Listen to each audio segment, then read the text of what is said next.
Walk us through this, Kati. Walk us through why European countries are stepping up that preparedness now when it's been a conversation for some time. Good morning, Kati. So it's not gone unnoticed that Russia's war in Ukraine really means war in Europe is not just in the history books. And the primary job of a government is to keep its citizens safe. So this is really why governments are starting to prepare. But it's not just that. I mean, there's an awareness that climate change will bring on much more of these extreme weather events, like the recent floods we saw in Spain. And we've just come through a global pandemic a few years ago. So this is the backdrop to all of the preparedness work that is now starting to happen across Europe. Walk us through the other kind of European stories here. I mean, how does this compete or how does this compare with the conversation that's happening in the EU Commission in Brussels? The EU is really going back to its roots here. It was born to safeguard peace in Europe, to keep people safe, to ensure security. And that's really what they're doing now. There's talk of a preparedness union. Ursula von der Leyen, Commission President, this year commissioned a report from former Finnish President Sauli Niinistö on how Europe should be better prepared and what they could potentially learn from Finland. And so that discussion is really amping up. Across Europe, countries are doing various things.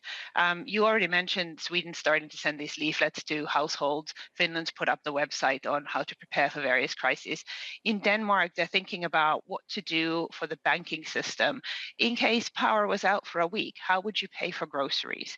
And the solution that they're coming up with is enabling all of the payment cards that people use to actually last for a week in that kind of a situation.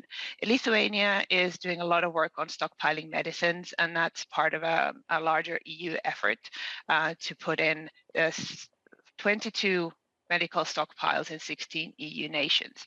So there's a lot happening. Norway and Sweden are both thinking about stockpiling grain for the rainy day. Can you just give us a little bit from a global kind of audience's perspective here? I mean, you talked a little bit about these different countries in the EU story, but Finland has largely been a yardstick for some of that. But I think just for a global audience that maybe isn't familiar with the history, can you walk us through why Finland is such a crucial piece of this equation? Well, Finland has an extremely long border with Russia and has history of conflict with that. But it's also a very, very northern nation. A third of the country is within the Arctic Circle. And there is a history of famines. Just 100 years ago, there were still cases where people baked bread out of tree bark because that was the only thing left to eat.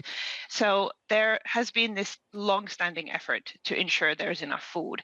A state granary was started 100 years ago. Organized preparedness work's been going on since the 1950s. And it's really, in a conflict that the country is surrounded by water from all of the key sides. So it can be very hard to bring in supplies. So you have to be prepared. And when people have been doing this for decades, it's built this mentality of preparedness. And it actually is not alarming, as many may see, when they see our story or read that story. It's more comforting for a lot of people to know that they're ready in case something happens and they know exactly what to do.